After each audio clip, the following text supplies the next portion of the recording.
اكتشفت ان صديقة عمري ماتت، فللأسف حزنت حزن ملوش اول. ايه شعورك لما تقوم من النوم على خبر واحد؟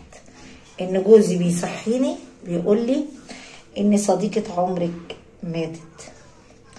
ايمان عمرها 38 سنة، اما صديقة عمري اسمها رباب.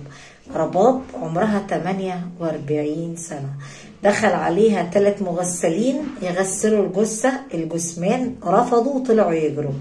عايزين نعرف ليه رفضوا وطلعوا يجروا، رفضوا الناس تغسلها. انت عارف؟ انتوا وحشتوني بتوحشوني. السلام عليكم ورحمة الله وبركاته. اكيد وحشتوني بتوحشوني. الناس اللي بتحب هناء الأسطورة هتنزل تصلي على الواحد. طبعا الواحد هو الصمد. اللهم صل وسلم وبارك على حبيبي سيدنا محمد ابن عبد الله عليه الصلاة والسلام. عليه الصلاة والسلام. اللهم صل وسلم وبارك على سيدنا محمد ابن عبد الله. اللهم صل وسلم. انت صلي عشان كلنا بقى حبيبي نتبارك بحبيبي هو رسول الله، ونتبارك بنور من نور الله. صلي عليه عشان ينزل يتشفق لك يوم القيامة ويسترها معاك ويزيدك نور من نور الله. صلي على الواحد والصمد. ربنا يرزقك كده يا واد، يفتح لك كل ده. عايزه احكي لكم على حاجه حصلت معايا والله، بس هضحك شويه عليها. المهم انتوا وحشتوني. تخيل انت واحده، قصتنا النهارده بتدور حوالين مين بقى؟ حوالين واحده طبعا اسمها رباب. رباب دي اصلا ماتت عمرها 48 سنه. 3 مغسلين دخلوا عشان يغسلوها طلعوا يجروا وسابوا الجثمان.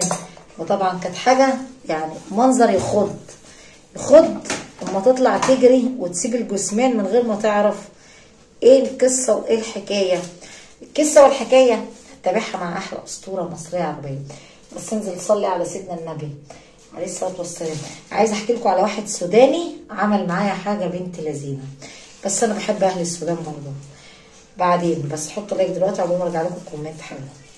انت عارف واحد سوداني بعت لي رساله: مساء الخير يا ست هناء. قلت له مساء العسليات، مساء السكريات. تعرفني؟ قال لي ومين ما يعرفش القمر. قلت له النبي ده انت اللي عينيك سكر يا واد يا عم. خير يا قمر. قال لي القمر يبقى الاسطوره. قلت له النبي شكلك زي العسل. طبعا الصراحه قال انا عايز شقه ضروري. عايزه فين يا واد يا سكر؟ قال لي عايزه هرم رئيسي. قلت له النبي انت عسل. ايه اللي وصلك للهرم؟ قال لي انا عارف ان انت هرم يا هرم. قلت له النبي انت اللي هرم وعسل.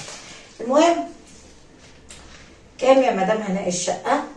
قلت له يا فندم في شقه اليوم بيعمل ب 3000 جنيه مصري، وفي شقه بتعمل ب 2000 جنيه مصري في اليوم واحد.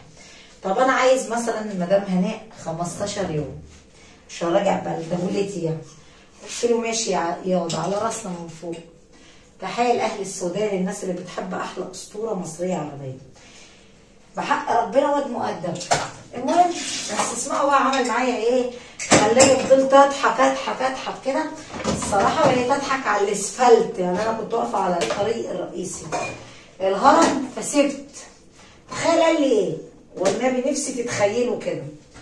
صراحه جبت له الشقه وعجبته والكلام ده كله.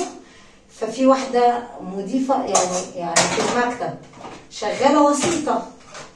قالت ايه؟ العموله فين يا هناء؟ قلت له العموله 100 دولار.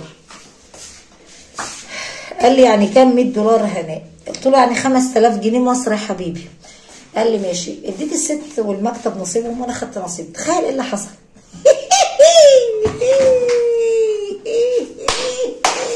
قال لي انت ماشيه؟ قلت له امشي. انت مجنونه ولا ايه؟ قال لي ايه؟ وقف طبعا كل ده واحنا واقفين على هرم رئيسي. انا جبت له الشقه على ترسه. قال لي ايه؟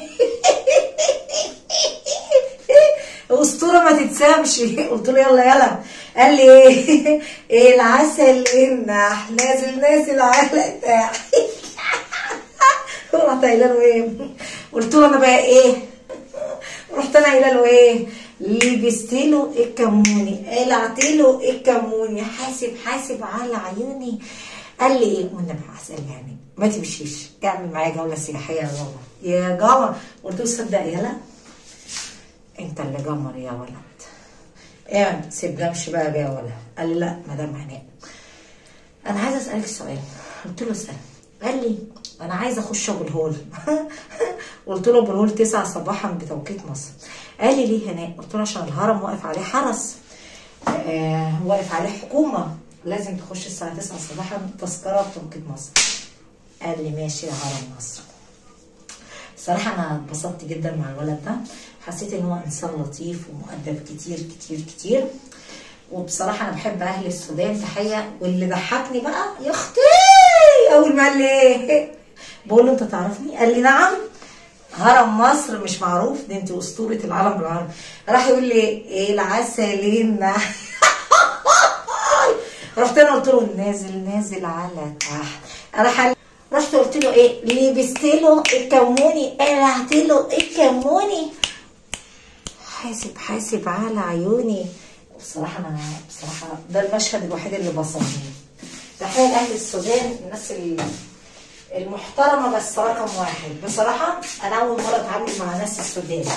بصراحه انا لقيت واد جنتل اسوداني، انا بحب الاسودانات يعني، مش عيب الاسودانات دول عسليين. عندي السكريات عند مصر ام الدنيا. بس كفايه انا لقيته ايه؟ واد عامل زي السكر كده، لقيته مؤدب. انت عارف مره بقى تصادف ايه؟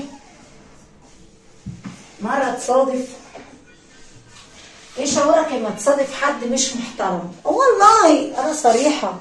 عارفين سعاده صادف راجل محترم، وخلي بالك يا راجل محترم الاسطوره بتشيله على راسها. والله راجل مؤدب بيتشال على راسي. راجل بقى ضايقني كده يعني، اصلا ما بطلعش معاه اي جولات. فهمتوها؟ في واحد قال لي حاجه غريبه عايزه اقولها لكم. بعت لي رساله على القنوات بتاعتي بيقول لي هناء انا نازل مصر. ايوه اريد اطلع معاكي جوله سياحيه. ماشي لما تنزل مصر كده وتثبت لي نيتك. عندك السوداني اللي انا ما اعرفوش ما نزل مصر بعت لي رساله على التيك توك. طيب اللي عايز يتواصل مع الاسطوره هناء هيعمل ايه بقى؟ خش على رابط التيك توك عندك على هناء هرم مصر او هناء الاسطوره، هتدوس هتلاقي رابط التيك توك. بعد ما تدوس عليه هيظهر لك التيك توك يا ولد. هتعمل ايه بقى؟ هتبعت لي رساله ان انا في مصر واريد هناء عايز شقه او عايز جوله سياحيه. ماشي يا حبيبي انا بعرفك. هتهري على القنوات مش هرد عليك. ما بردش على القنوات، انا بقعد اضحك واتفرج. عارف يالا اللي بيغيظني ايه؟ اللي بيغيظني العالم اللي بتكذب وتهري في المحشي كده 24 ساعه. والنبي ما تحشي معايا بس 24 ساعه كده. المهم يلا نكمل بقى. انا قمت من النوم على خبر يعني تعس حياتي كلها. ايه الخبر ده؟ صديقة عمري قمت من النوم جوزي بيقول لي اصحي امان. قلت له في ايه؟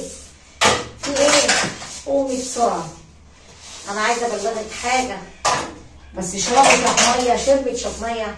قال لها للاسف صاحبه عمرك البقاء لله ماتت بهذا اللفظ كده.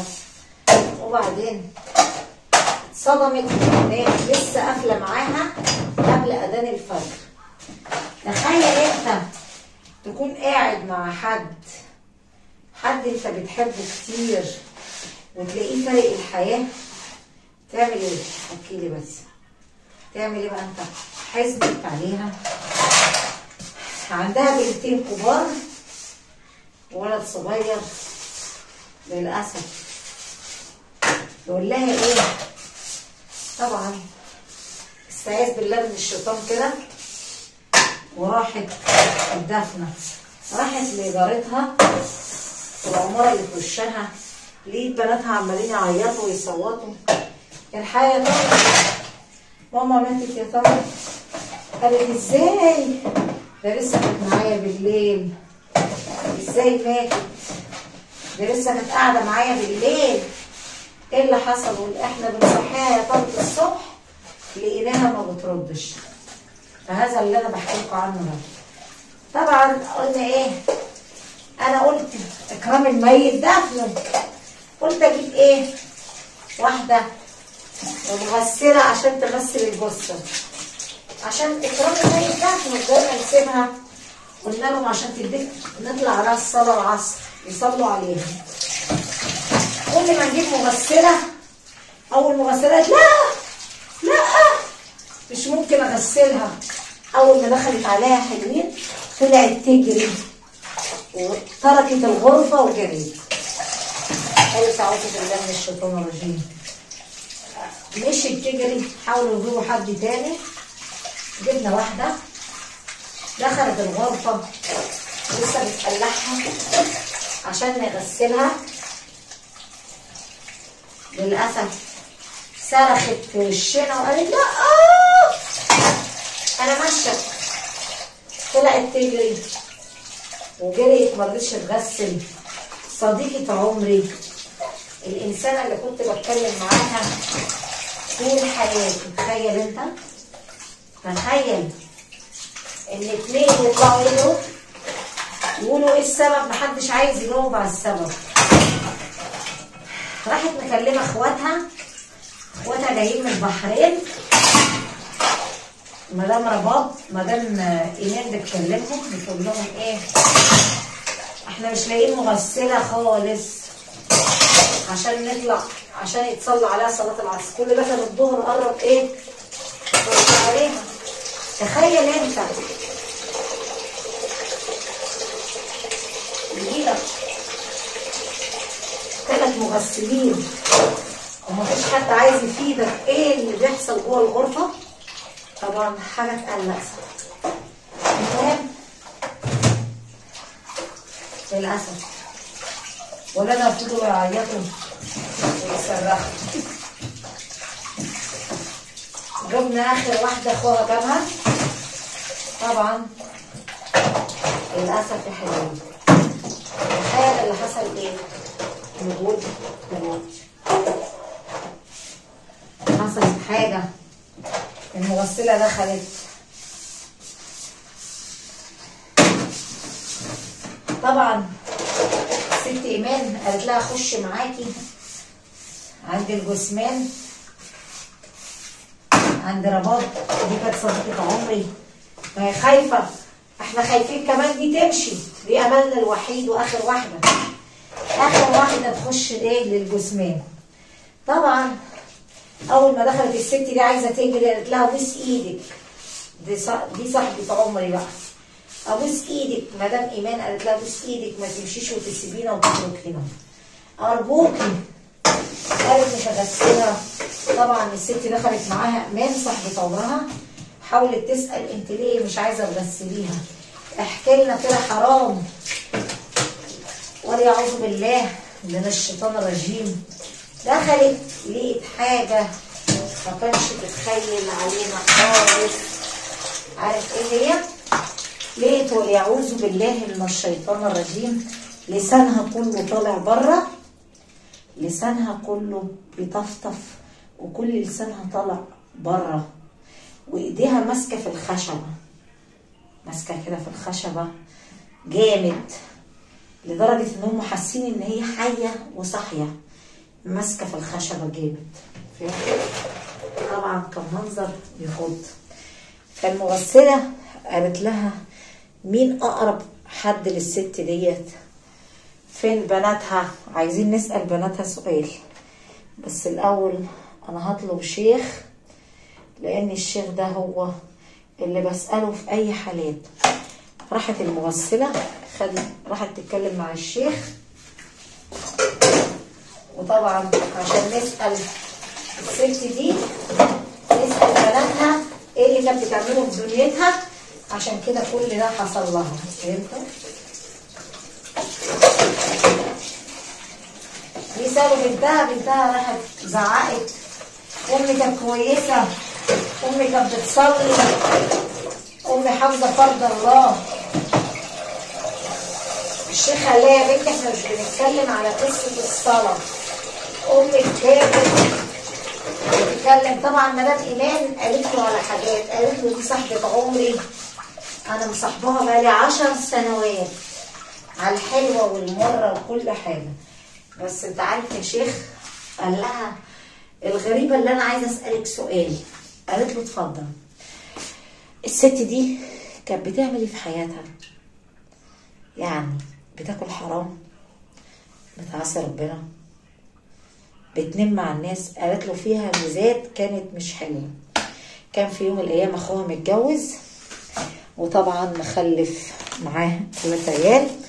فطبعا مرات اخوها حكت لها، كل ما تحكي لها على حاجه تروح تحكي لاخوها وتوقع بينهم، بين مرات اخوها، لدرجه ان في واحده قالت لها مرات اخوك دي ست مش كويسه.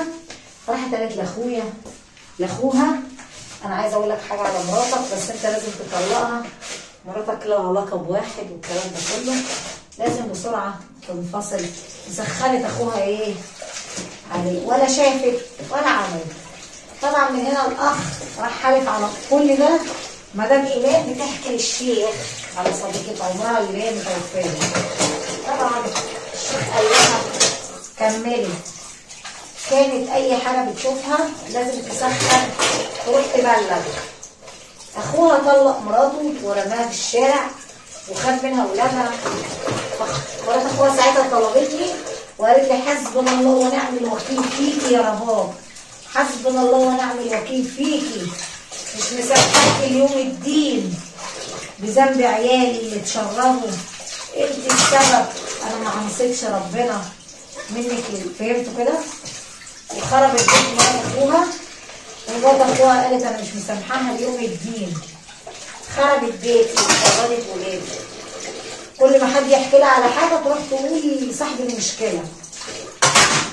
يعني انا يا شيخ كل ما صاحبها، يعني احكي لها على واحده جارتي، اي واحده تحكي لها على مشكلتها مع جارتها الثانيه تروح تبلغ جارتها الثانيه وتوقع بينهم ويخانقوا ببعض، وكل اللي بتشوفه بتقوله.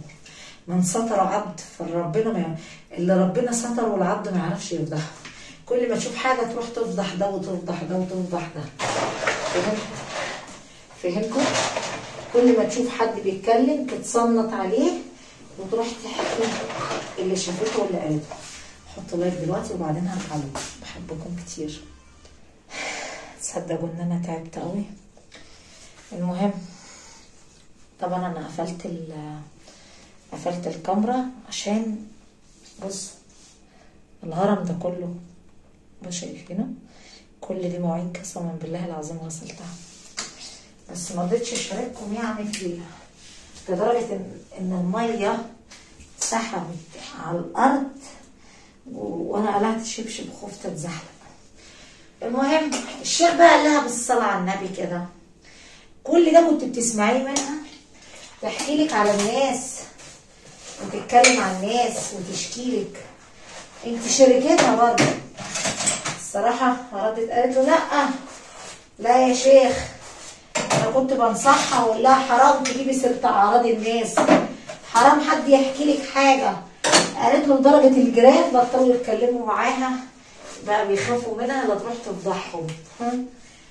وعلى كده يا شيخ غسلوها عشان تدفن، والشيخ قعد يقول لإيمان دي انت كمان مقاسمه معاها، بتجيبوا سيره الناس، بتنموا على الناس، وده عقاب ربنا للبني ادم اللي بيفضح الناس.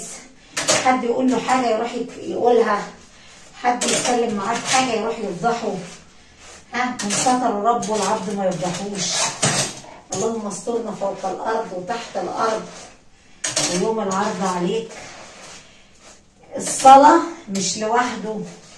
الشيخ بقى قاعد يقول لها الصلاه يا بنتي مش لوحده، عمل صالح، ما تجيبيش سيره الناس، ما تلميش على الناس، تقولي دايما الله يسهل لعباد الله. اوعي في يوم من الايام تجيبي سيره حد انا حاولت انصحها وهي رفضت، قالت لي انت مالك، سيبينا كل اللي يقول حاجه الواحد يقولها للتاني عادي، يعني انا اللي هتحاسب ولا انت؟ هو انت ربنا؟ فهي نطقت من بقها قالت لها هو انت ربنا؟ انت مش ربنا عشان تحاسبيني. قال لها خلاص كل واحد يشيل ذنبه وعمله، طالما انت نصحتيها وهي رفضت النصيحة يبقى خلاص انتهت على كده. كل واحد شايفه ربنا. واحد قال لك نصيحة ما عملتش بيها انت حر، واحد قال لك انت ما تجيبش سيرة الناس وتتكلم عن الناس، برضه يا بطل انت حر. كل واحد حر في ايه؟ في حياته. اللي يجيب سيرة الناس، اللي يتكلم عن الناس، اللي يفضح الناس. ودي كانت نتيجة الست اللي احنا بنحكي عنها، ست رباب. طبعا انا فاضل حاجة بسيطة على السحور. طبعا انا بصوم، بدأنا في ال10 ايام من يوم الاربعاء ذو الحجة. كل سنة وانتوا طيبين يا احلى ناس في الدنيا. الفجر فاضل له ساعة ويأذن. بالنهار انا ما بعملش حاجة، الجو بيبقى حر جدا وانا ببقى نايمة، بشتغل بالليل بس.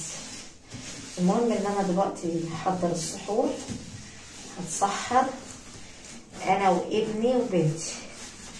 صدقوا انا حاسه ان انا في رمضان.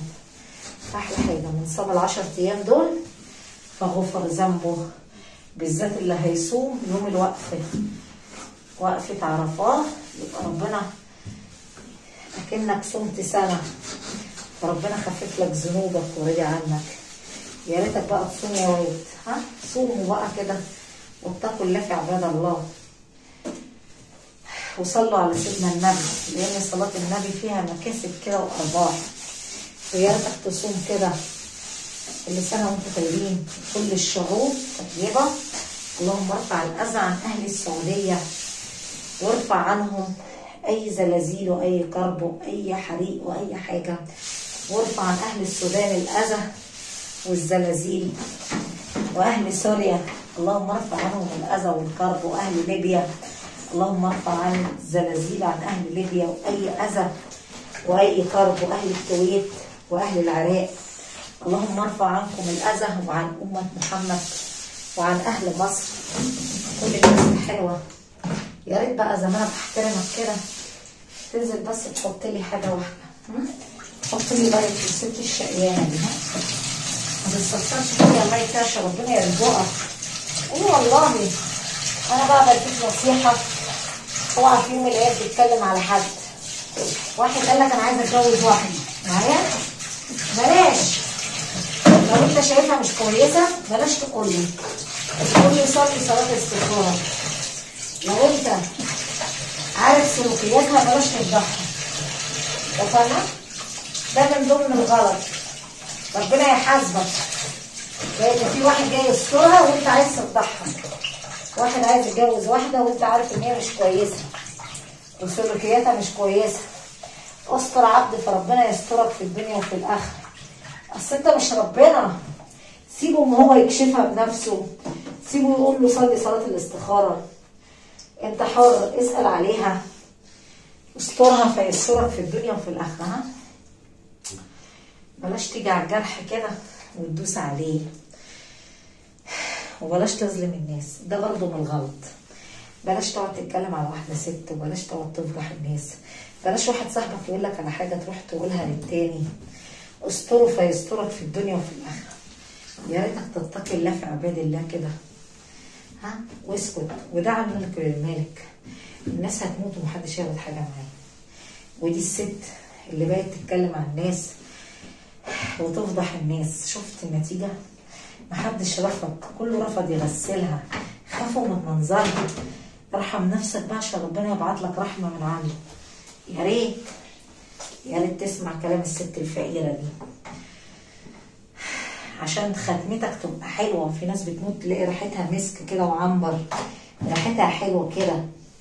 لو سمحت ارحم نفسك، ما تجيب سيره حد ولا دعوه بحد، خليك في حالك، ما تفضحش حد. خليك في نفسك، ما تحاولش تعمل مؤامرة، ما تاكلش حرام، عشان الدنيا مش دايما حد. الناس هتموت يا حبيبي ومش هتاخد حاجة معاها. هيقعد لك انت بس عملك يا واد، عملك. وعايزه اقول لكم كل سنه وانتم طيبين، وربنا يدخل عليكم العيد، ونرجع في النهايه نقول نخلي العيد لاصحابه. كلامي صح ولا غلط؟ صدق يا بنتي هناء، كلامك المايز. يلا يلا عشان الاذان قرب ايه يأذن، يا دوبك الحق اسوي البيض واكل، وبرضه هرجع اشتغل في الحمام. انا ما اقدرش اشتغل بالنهار، انت ما تعرفش هنا في ايه في النهار، في برجين، في حر كتير. في الصيف انا متعوده بنام بالنهار، بشتغل بالليل. الميعاد اللي انا بنزل فيه الفيديو، بنزل مثلا فيديو الساعه 7 مساء بتوقيت مصر، او 8 1/10 دي ببدا اشتغل يا بطل، عرفت؟ ببدا اشتغل. فيلا بقى، اللي بيحب اسطوره العالم العربي ينزل يحط لايك. والست اتدفنت، بس كانت هتدفع الثمن لسه، لان ربنا ما بيسيبش حق. لو انت قلت مسامح، ربنا ما بيسامحش، ربنا بيدي لكل واحد حق، الظالم والمظلوم. لو انا مظلومه ربنا بيجيب لي حقي، لو انا ظالمه فربنا بيرد للمظلوم حقه. ودي كانت قصه النهارده عن صاحبه عمري اللي توفت. لو سمحت ما تظلمش حد، ولا انت عارف عني حاجه تجيب سيرتي، انت تعرفني منين بقى عشان تظلمني؟ ما تظلمش حد، عشان ربنا يكرمك كده ويرزقك. كلامك صح يا هناء. بحبكم كتير، بشكر كل الناس اللي حبت اسطوره العالم العربي. يا ريتك تحط لايك للست الغلبانه دي، لايك كده وكومنت حلو. اعمل ايه؟ لازم اشتغل، لازم اصور واشتغل. بشكر كل الناس اللي بتحبني، وبس عايز يتقلع كله ويتعمل مكاني. بحبكم كتير، ودي كانت قصتنا النهارده.